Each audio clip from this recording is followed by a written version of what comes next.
एक 14 वर्ष की लड़की का आरोप है कि 4 महीने में उसके साथ 10 लोगों ने दरिंदगी की है।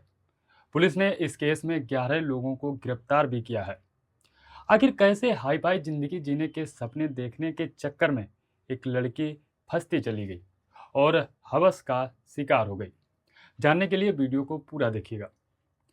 दरअसल पुलिस जांच में सामने आया है कि छात्रा की मां मानसिक रूप से बीमार है। पिता गुजरात में मजदूरी करते हैं। घर की आर्थिक हालत ठीक ना होने की वजह से छात्रा को चोरी चौरा इलाके में रहने वाली उसकी मौसी और मौसा अपने घर लेकर गए। मौसा ने छात्रा को पढ़ाने की जिम्मेदारी ली थी। पास के ही इंटर कॉलेज में 9वीं क्लास में एडमिशन कराया था। लेकिन रील बनाने का शौक रखने वाली छात्रा हाई फाई जिंदगी जीना चाहती थी। ऐसे में शॉर्टकट तरीके से अमीर बनना चाहती थी। स्कूल आते जाते समय उसका ऑटो चालक मोनू उर्फ मनीष से परिचय हो गया। मोनू छात्रा से हंसी मजाक करने लगा। आते जाते वह स्कूल भी छोड़ता था। दोनों के बीच मोबाइल पर भी बातें होने लगी। फिर 1 नवंबर की सुबह छात्रा करीब 9 बजे मौसी के घर से स्कूल जाने के लिए निकली। रास्ते में ऑटो चालक मनीष राजभर उर्फ मोनू मिला। मोनू ऑटो में बैठाकर उसे एक निर्माणाधीन मकान में लेकर गया, जहां पर उसने शारीरिक संबंध बनाए। इसी बीच उसके दो दोस्त किशन सिंह और मुर्गा काटने वाला समीर उर्फ दिलसाद भी आ गया। दोनों ने भी एक एक करके छात्रा से शारीरिक संबंध बनाए। इसके बाद छात्रा को सड़क पर छोड़ दिया। छात्रा ने पुलिस को बताया कि मेरे साथ यह सब होने के बाद अब मुझे समझ में नहीं आ रहा था कि कैसे घर जाऊं। मैंने ऑटो पकड़ा और रामगढ़ ताल निकल गई। वहां जाकर बैठी थी। तभी मुझे एक युवक मिला। वह आकर मुझसे बातें करने लगा। मैंने उसे अपनी परेशानी बताई। उसने अपना नाम मानवेंद्र पांडे बताया। मानवेंद्र देवरिया के रुद्रपुर थाना क्षेत्र का रहने वाला है। वह इंजीनियरिंग कॉलेज के पास एक किराए का कमरा लेकर एमबीए की पढ़ाई कर रहा है। और मानवेंद्र मुझे विश्वास में लेकर अपने कमरे पर ले गया। वहां मकान मालिक को बताया कि मेरी छोटी बहन आई है। रात के समय उसने मेरे साथ शारीरिक संबंध बनाया। मैं बहुत डर गई थी, कुछ बोल भी नहीं पाई। उसने कहा कि घबराओ मत, सब सही हो जाएगा। मैं तुमसे शादी करके तुम्हारे सारे शौक पूरे कराऊंगा।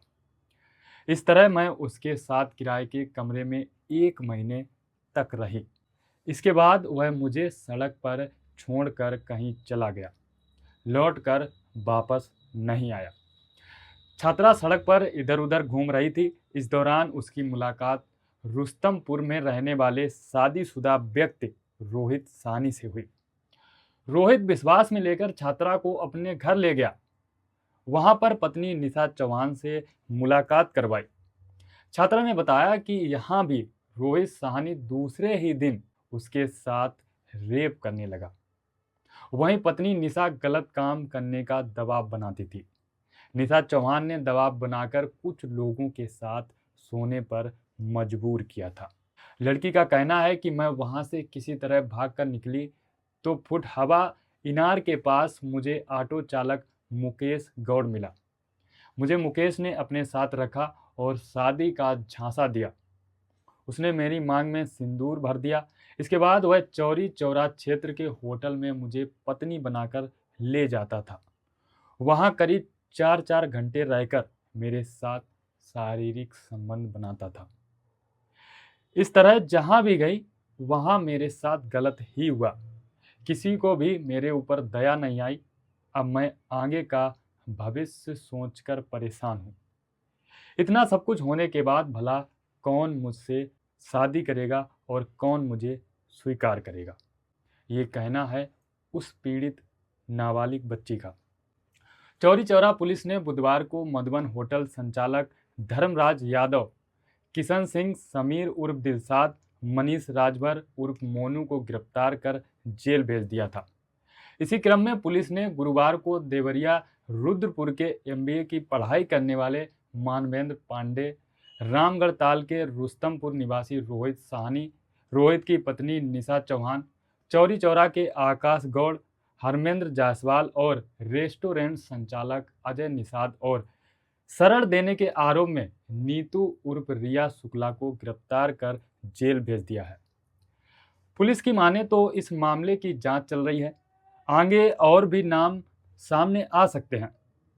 पुलिस को रोहित और निशा के मोबाइल फोन से कई अहम सुराग भी मिले हैं, जिनके आधार पर अन्य आरोपियों की संलिप्तता भी सामने आ सकती है। पुलिस का कहना है कि जैसे जैसे जांच आगे बढ़ रही है, वैसे वैसे नए तत्व और कड़ियां जुड़ती जा रही हैं। मोबाइल में मिले अहम सुराग के आधार पर विवेचना जारी है। आपको बता दें कि पुलिस के अनुसार 1 नवंबर 2025 को छात्रा सुबह 9 बजे स्कूल जाने के लिए घर से निकली थी, जहां उसे ऑटो चालक निर्माणाधीन मकान में ले गया, वहां रेप किया। थोड़ी देर बाद मनीष के दोस्त समीर उर्फ दिलशाद और किशन उर्फ बिट्टू भी आ गए, उन दोनों ने भी रेप किया। घटना के बाद छात्रा घर नहीं लौटी तो परिजनों ने आसपास काफ़ी खोजबीन की और 7 नवंबर को थाने में शिकायत दर्ज कराई। मार्च 2026 में पुलिस को छात्रा की लोकेशन मिली, जिसके बाद 23 मार्च को उसे परिजनों के पास लाया गया। परिजनों के सामने छात्रा ने पुलिस को अपने साथ हुई पूरी घटनाक्रम के बारे में बताया और जांच में पता चला कि उसे कई होटलों में ले जाया गया था। इस दर्दनाक घटना के बारे में आप लोगों की क्या राय है, कमेंट करके ज़रूर बताइएगा और इस वीडियो को ज़्यादा से ज़्यादा शेयर कीजिएगा। धन्यवाद।